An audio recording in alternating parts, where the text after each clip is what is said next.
Hey, it's Kyle Leon here. Vince called and asked me to do a short video for you today talking about the 3 techniques that I personally use with success to help pack on lean muscle without fat. So, I'm going to stay within the most important topic of all when it comes to physique development. This topic, of course, is nutrition. Now, you've probably heard a million times that nutrition is by far the biggest factor in how you look.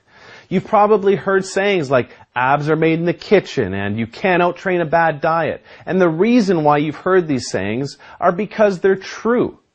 If you ask any fitness model or bodybuilder what the most important factor is in how you look, that's exactly what you'll be told. Now, I'm a nutrition guy and I can talk nutrition with you for hours, but what I want to do today is cover the main topic that I feel will benefit you the most with the information I can give you.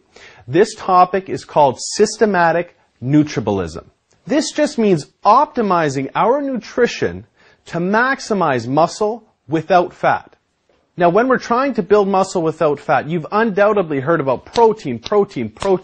And yes, I understand protein is important, okay? Protein is the building block of muscle, and protein is important to keep high regardless of whether or not you're trying to build muscle or lose fat. But getting your ideal protein intake down, and fat intake down for that matter, is not challenging. You're going to be able to accomplish that fairly easily.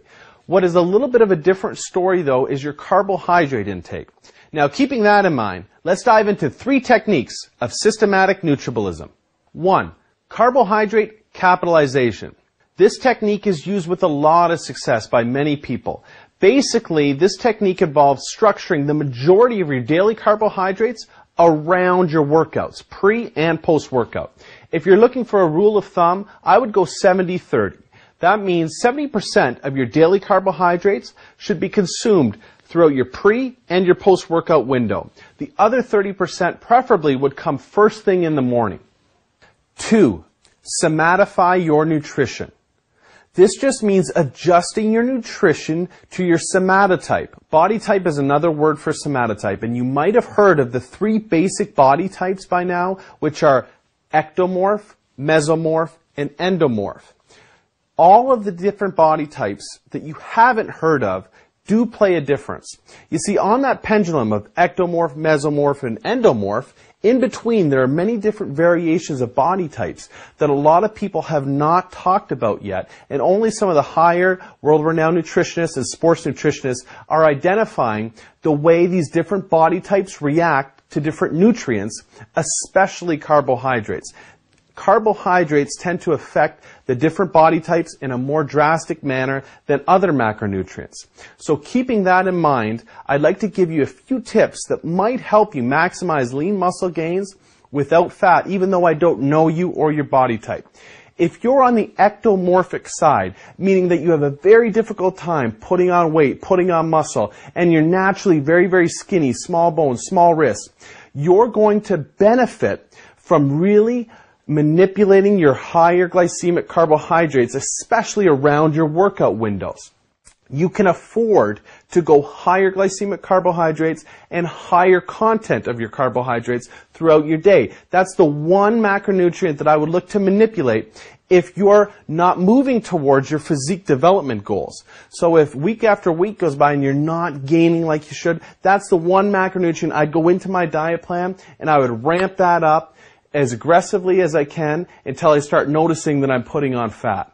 That being said, if you're conversely on the endomorphic side and you put on fat easily, you're in a different boat. You're very, very sensitive to carbohydrate intake. You need to be very careful about your utilization of carbohydrates, and you should specifically stick to complex carbohydrates surrounding your workout. But other than that, you don't really want to dive into any high glycemic carbohydrates and really lay off the carbohydrates at other times of the day.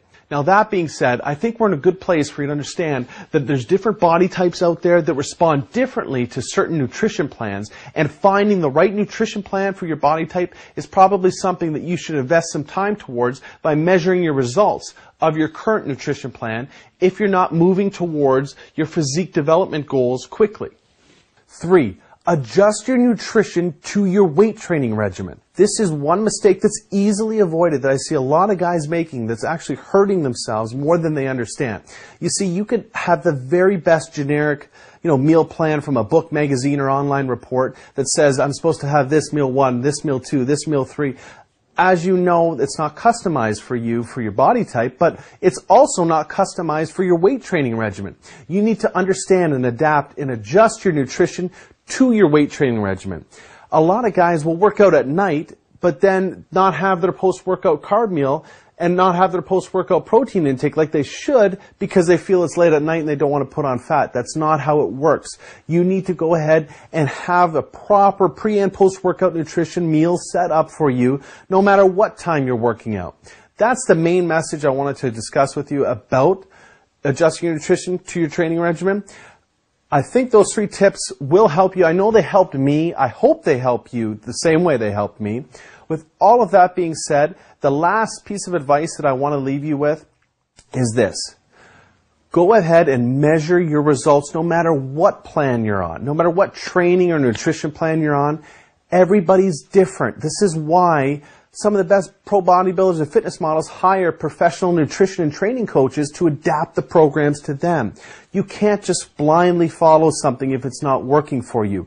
Your job is to measure your results and adjust accordingly. The nutrition tips that I've given you today, I think will help you go into your plan, your nutrition plan, and adjust some things to see if that makes a difference if you're not already experiencing the results that you want. But the idea is, make sure you measure your results. After a few weeks, if it's not working, change. We're all about evolving and changing and learning what's best for our particular bodies, our training schedules, and our work schedules, our life. Everything needs to be adjusted for what's best for us. You can't blindly follow something and just hope that one day it's going to start working for you. I think that, I don't want to sound like a preachy or anything like that, but this is important stuff to me that when I learned it, really helped. And I hope that I was able to help you in any way that I could. Thank you very, very much for your time. I hope that was helpful, and we'll talk to you soon.